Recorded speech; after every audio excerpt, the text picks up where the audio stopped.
तो जो लोग ओरिजिनल दलाल हैं वो तो एकदम आराम से सो रहे हैं, ईडी और सीबीआई के डर से सो रहे हैं कि नहीं सो रहे हैं? ओरिजिनल वाला। अब उनके चवन्नी छाप चमचे और दलाल हमारे जैसे लोग जो अपना जेब से खर्चा करके सोशल मीडिया पर रहता है, घूमता है, बात कहता है, तो हम क्या हो गए, हरिजन दर्जन ब्लू गमछा लपेट के अमूमन दलित राजनीति भगवा पालकी ढो रहा है। हिंदू राष्ट्र बनाने में इन कथित अंबेडकरवादियों ने होड़ लगाई हुई है कि मालिक हमारे कंधा पर आइए, हमारे कंधा पे आइए। और बैकवर्ड पॉलिटिक्स वो भी कह रहा हूं, ढोने में दूसरा कंधा ये समाजवादी लोग भी दिए हुए हैं। अरे जो पॉलिटिशियन आंदोलनकारी जेल जाने से डरेगा वो पॉलिटिक्स करेगा कभी?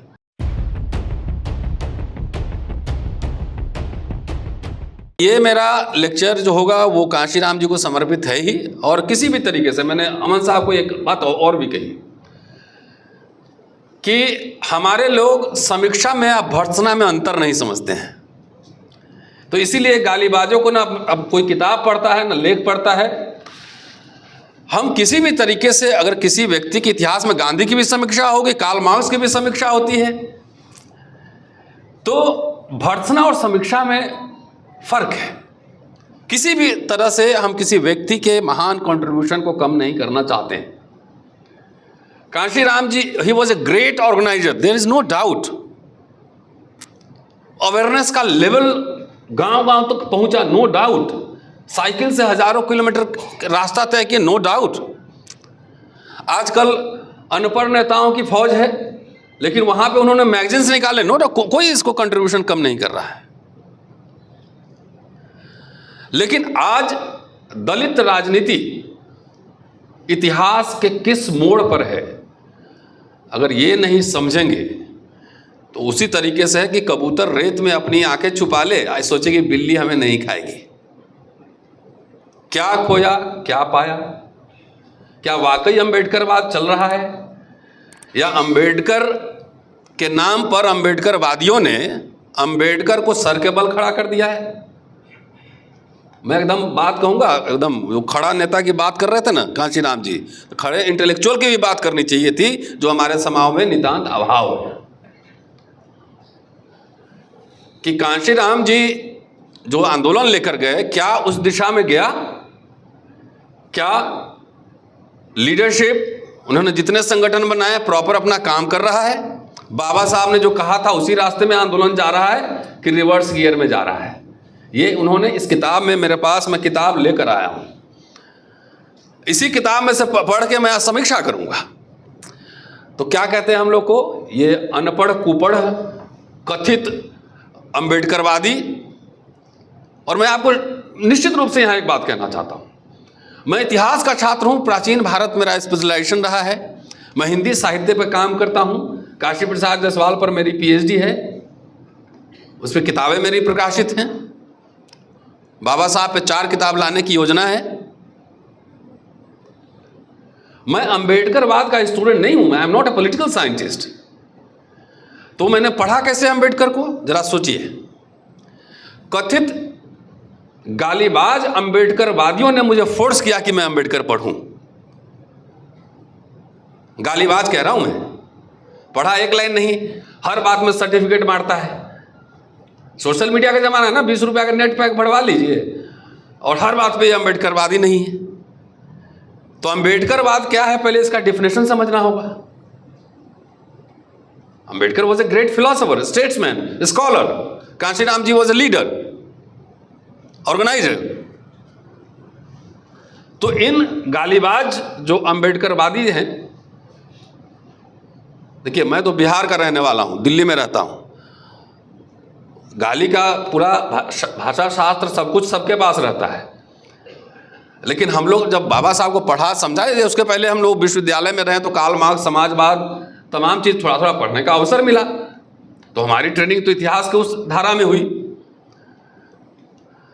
तो हमने ये समझा कि ये बाबा साहब को पढ़ने के बाद और क्लैरिटी हुई, डायलॉग, डिबेट। तो ये अंबेडकरी मूवमेंट में गालीबाज कहाँ से आया? उसी तरीके से कथित वामसेफियन और कथित बसपाई, कथित काशीराम, कथित मैं कह रहा हूं, मैं सबको नहीं कह रहा, काशीरामवादी, इसमें एक गालीबाज की संख्या कहां से आई? तो इसने मुझे फोर्स किया काशीराम जी को पढ़ने का। 12 या 13 वॉल्यूम छप चुकी है। ये जो काशीराम का नाम भजते ना, उनके पास किताब नहीं होगी, लेकिन मेरे लाइब्रेरी में आके देखिए, AR अकेला है अलीगढ़ के, उन्होंने छापा है। लेकिन काशीराम के नाम पर राजनीति होगी, लेकिन किताब और भाषण नहीं पढ़े जाएंगे। तो इन्होंने मुझे फोर्स किया कि मैं काशीराम को पढ़ूं। आप अम्बेडकर नामा पे देखिएगा, 40-50 वीडियो मैंने काशीराम जी पे ही बनाए हुए हैं,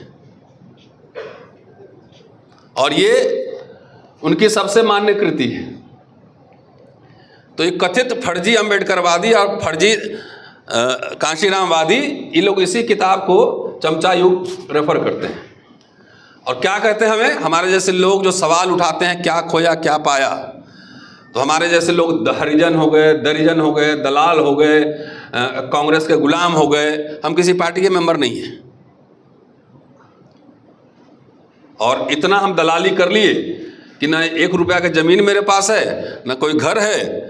और IB के एक ऑफिसर ने आगे कहा था कि आपका अकाउंट से लेकर ज़मीन जायदाद सब चेक हो चुका है, कहीं कुछ मिला नहीं तो आप रहते अंदर। करियर मेरा दांव पे है, अरेस्टिंग हो गई, FIR होगा, ये रिवार्ड है नहीं। सारे प्रमोशन वगैरह की बात हो ही गई, विदेश जाने पे पाबंदी है, सब कुछ है। तो जो लोग ओरिजिनल दलाल हैं वो तो एकदम आराम से सो रहे हैं, ED और CBI के डर से सो रहे हैं कि नहीं सो रहे हैं, ओरिजिनल वाला। अब उनके चवन्नी छाप चमचे और दलाल, हमारे जैसे लोग जो अपना जेब से खर्चा करके सोशल मीडिया पर रहता है, घूमता है, बात कहता है, तो हम क्या हो गए, हरिजन दरिजन। तो मैं समझता हूं कि फर्स्ट मेमोरियल लेक्चर पे ये लेक्चर काशीराम जी को समर्पित है ही, लेकिन ऐसे जो गालीबाज लोग हैं इनके लिए भी ये लेक्चर। कम से कम कुछ पढ़ लिया करो। बगैर पढ़े हुए कोई आंदोलन आगे नहीं चलता है। बाबा साहब बंदूक लेके नहीं लड़के लाए थे। सबसे पहला मैं प्रस्तावना रखता हूं कि क्या इंडिपेंडेंट दलित पॉलिटिक्स संभव है? इंडिपेंडेंट दलित पॉलिटिक्स, बहुजन एक टेम्पररी पॉलिटिकल वर्ड था, फ्रेज था बहुजन। क्या वाकई बहुजन बहुजन है? दूसरा प्रस्ताव, जो समस्या बैकवर्ड लीडरशिप में towards the untouchables schedule caste, जो अंडरस्टैंडिंग बाबा साहब के ज़माने में थी, जो 60 के दशक में थी, क्या वो कमी हुई है या वैसे ही बरकरार है? क्या बैकवर्ड क्लासेस के लोग दलित को अपना लीडर मान सकते हैं आज भी हिस्टोरिकली? तो जो बना, जो बहुजन पार्टी बना, उसका जो हश्र हुआ है वो हश्र होना ही था। आप जब बहुजन की बात करते हो तो खंड खंड में जाती है। अब तो जात जात के नेता हो गए, चूंकि ये पॉलिटिकल एक अलायंस था। तो काशीराम जी के जाने के बाद सब जात जात का चस्का लग गया था ना, खाली राजनीति करने का।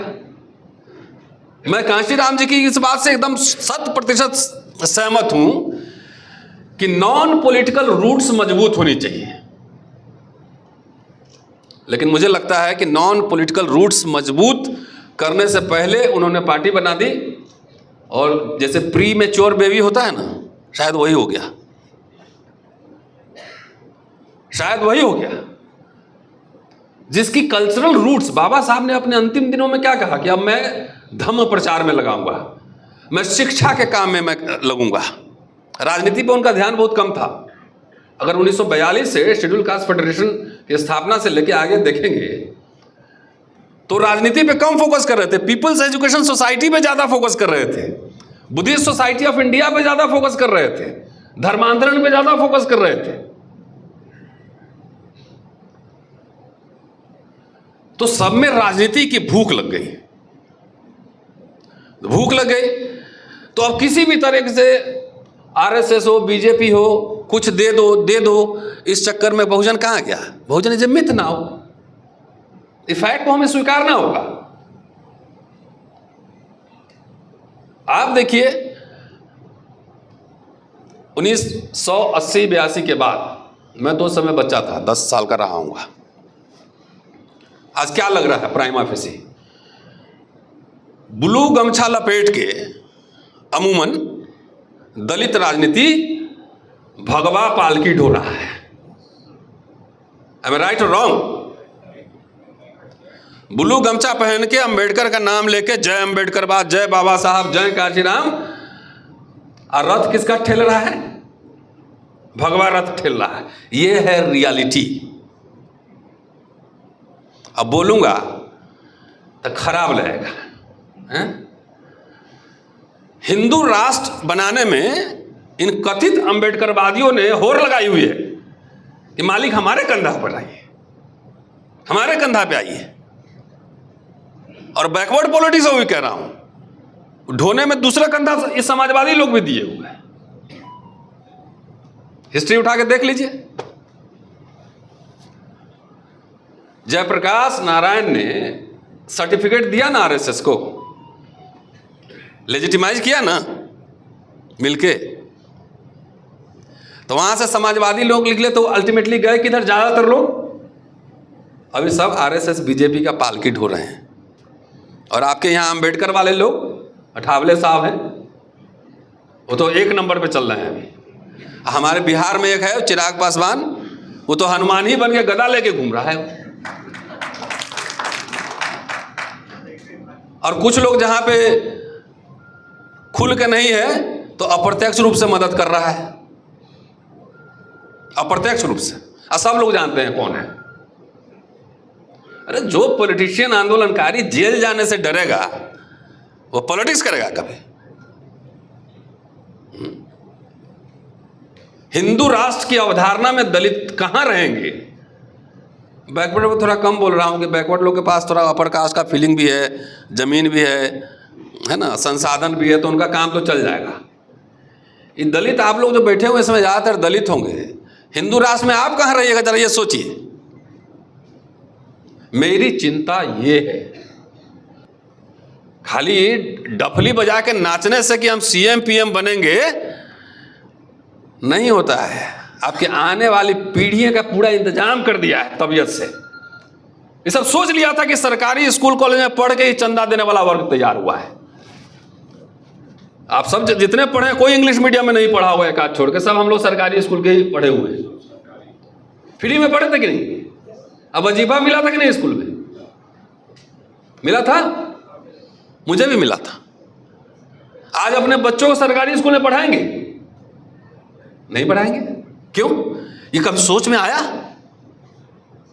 वो समझ गया कि सरकारी स्कूल से पढ़ के बाबू लोग फ्री में पढ़ता है, सरकारी नौकरी में आता है, और वही बसपा को, काशीराम जी को और बामसेब को चंदा देता है। तो एक काम करो, पहले सरकारी स्कूल खत्म करो। ब्राह्मणवाद खाली गाली देने से जो सीखने की जरूरत है ना, हजारों साल से कैसे सरवाइव कर रहा है। तो सरकारी स्कूल पहले खत्म कर दिया। अब जो लोग देश का हुक्मरान बन रहे हैं, 1-2 जनरेशन बाद चंदा देने वाला क्लास ही खत्म हो जाएगा, तो उसके बाद डफली बजाते रहना।